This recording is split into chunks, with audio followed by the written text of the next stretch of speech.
কল্পনা করার জন্য স্যার। আমি ব্যক্তিগতভাবে স্যার এটি কি করলাম জানি না।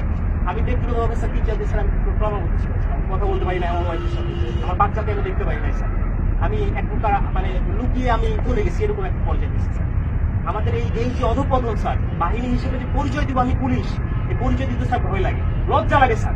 একটা বাহিনীর ফোর্স হয়েছে আমি নিজে পরিচয় দিব, আমার নিজের লজ্জা লাগে।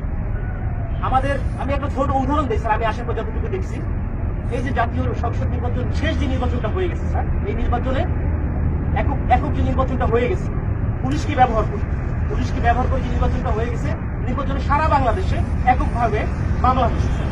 কিছু মামলা গায়েবী মামলা, যে মামলা কোনো ভিত্তি নাই, এই মামলাগুলো আমাদের দিকে করাইছে স্যার। সাধারণ জনগণ যারা আছে, বিএনপি যারা আছে, জামাত, যে কিছু জানেই না, তাদেরকে আমাদের গ্রেফতার করা লাগছে স্যার। জনগণের মধ্যে আমাদের যে শত্রুতা দৌরাত্ম্য সৃষ্টি হয়েছে স্যার, এই সাম্প্রতিক সময়ে একটা বিষয়টা কেন্দ্র। আমাদেরকে নির্দেশনা দিচ্ছে যে এলাকায় কোনো বিএনপি জামাত থাকতে পারবে না, এলাকায় কোনো অন্য ভিন্ন ধর্মাবলম্বী কোনো কিছু থাকতে পারবে না।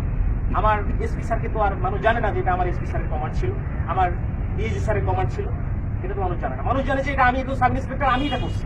সন্তোষ নামে একজন সাব ইন্সপেক্টরকে মেরে ঝুলাই দিচ্ছে। রাখছিল কি, সাম্প্রতিক সময় যখন প্রথম আন্দোলন শুরু হলো স্যার, সেই আন্দোলনে একটা গাড়ি ভাঙচুর হয়, সেটা সরকারবাদী একটা মামলা হয়। সেই মামলার আইন ছিল হচ্ছে সন্তোষ, যাকে স্যার এটা জানেন উপরে অনেক প্যাথেটিক একটা ঘটনা স্যার, আপনারা যে দেখছেন হয়তো স্যার, এখানে আপনাদের বিষয়টাও স্যার এখানে আসছে, আমরা সবাই এটা জানছি।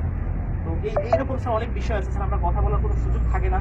আমরা চাই স্যার এই বাহিনীটাকে স্যার, এই যে রাজনীতিকরণ, এই রাজনীতিকরণ থেকে আমাদের দাবি দেওয়ার প্রধান যে বিষয়টা, সেটা হচ্ছে আমরা এই রাজনীতিকরণের মধ্যে স্যার থাকতে চাই না।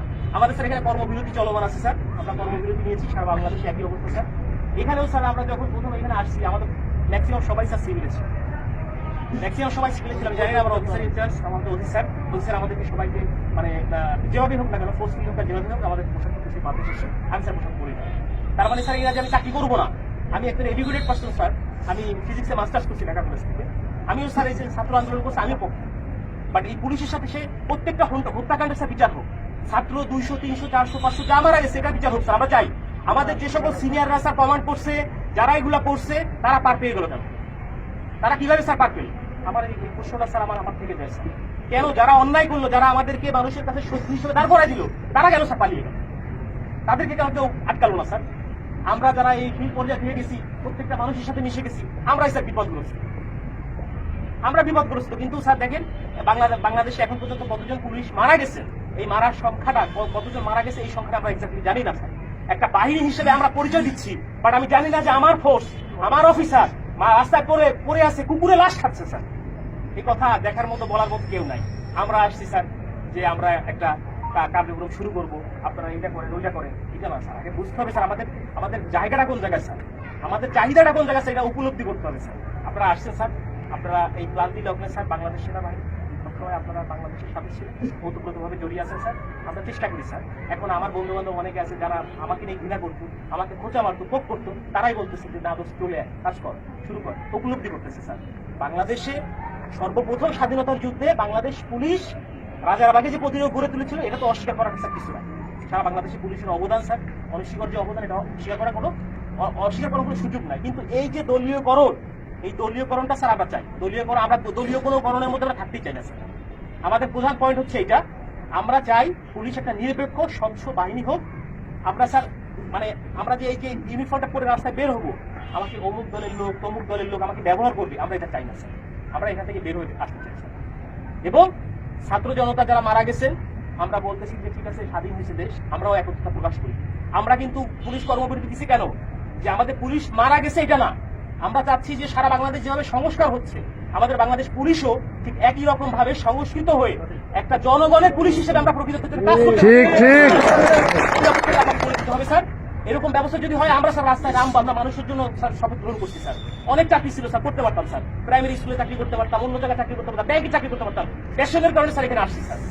এটা একটা স্বপ্ন স্যার, যে বাংলাদেশ পুলিশে চাকরি করলে মানুষের যে সেবা দেওয়া যায়, এটা একটা স্বপ্ন। বাট এই স্বপ্নগুলা আমাদের নষ্ট করে দিয়ে গেছে আমাদের কিছু বিশেষ ক্যাডার, এখানে বলতে তার আপত্তি নাই। আমার স্ত্রী আজকে আমি লুকায়িত ছিলাম, আমার উপর ফেস ছিল, আমি জানি। আমাকে অনেক বন্ধু বান্ধব ফোন করে বলছে যে আপনি দেখেন না, রাজনৈতিক মামলা আমার কাছে ছিল স্যার, যার জন্য অনেকে বলছে, অনেক শুভাকাঙ্ক্ষী ছিল বিএনপি জামাতে, তারাও বলছে যে ঠিক আছে আপনি একটু সেফলি থাকে। আমি যখন আসছি, আজকে খুলনা থেকে আসছি, গোপনে আসছি, আমার স্যার শেভ করি না, রাস্তায় চেকিং হচ্ছে স্যার, পুলিশ কিনা স্যার, এরকম বাংলাদেশ স্যার আমরা চাই না। এবং আমরা চাই নাই স্যার, আমরা চাই যে স্যার এই জিনিসটা থেকে আমরা উত্তেজিত হই এবং আমাদের যে 11 দফা দাবি আছে স্যার, আমরা চাই আপনাদের জায়গা থেকে স্যার যত কিছু করার আমাদের স্যার এখানে আছে, প্রত্যেকটা জায়গা থেকে যত কিছু করার আমাদের যত করে আমাদের স্যার দ্রুত এবং একটা দাবি পূরণ হয়। পুলিশে স্যার এরকম বহু হয়েছে, তোমাদের এইটা দিব, ওইটা দিব, ওইটা করবো, সেটা করবো, কিছুই হয় না। আমরা চাই একটা প্রজ্ঞাপনের মাধ্যমে আমাদের এই দাবিগুলো মেনে নেওয়া হোক, যৌক্তিক দাবিগুলি। যদি মনে হয় যারা এখন বর্তমানে উপদেষ্টা পর্যায়ে আছে, অত্যন্ত বিচক্ষণ মানুষ, যদি মনে হয় যারা পুলিশের এই দাবির মধ্যে কোনো জায়গায় ব্যত্যয় আছে, সেটা সংস্কার করে যেটা মনে হয় যেখানে সংস্কার প্রয়োজন, সংস্কার করে যতটুকু এটা মডিফাই করা যায় করে আমরা চাই একটা প্রজ্ঞাপন দিলে আমরা মেনে নিব যে হ্যাঁ আমাদের দাবিগুলো পূরণ হচ্ছে। কারণ আমরা দেখছি স্যার আমাদের টিএ বিল স্যার পাই না, আমরা বলবো কাকে এগুলা, আমরা বলবো কাকে আমরা স্যার টিএ বিল পাই না। আমার কাজ করতে আমার পকেটে টাকা দিয়ে, আমার পুলিশিং মিটিং করতে, আবার ব্যানার করতে আমার নিজের টাকা, আমার ব্যানার করতে আমার নিজের টাকা থেকে, আমার এই করতে হবে, সেই করতে হবে, উঠান বৈঠক করতে হবে, সব আমার নিজের টাকা করতে হবে। কেন?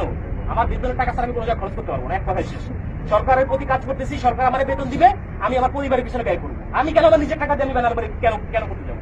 এটার জন্য আমার বাজেট থাকবে না? অবশ্যই বাজেট থাকতে হবে। আমার মাসে প্রথম 10 তারিখের মধ্যে আমার টিএ বিল দিতে হবে। আপনাদের বাহিনী স্যার দেয় কিনা আমি জানি না স্যার, এই সুবিধাগুলো কি আপনাদেরও কি এরকম শুধু কমিটমেন্ট করে কি স্যার আপনাদের কি রেখে দেয় কিনা আমার জানা নাই স্যার।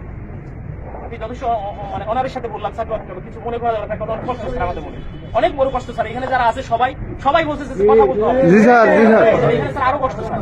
এখানে একটা কর্মবিরতি দিচ্ছি, আমার ভাই একজন কনস্টেবল স্যার কি ক্ষমতা থাকে, একজন সাব ইন্সপেক্টর কি ক্ষমতা থাকে স্যার? আমি তো স্যার মানে বোকার স্বর্গে বোকার মতো করে স্যার আমাকে নাঙ্গল আমার ঘাড়ে চালাতে যেভাবে স্যার দিবে আমি সেভাবে চুষে আনি।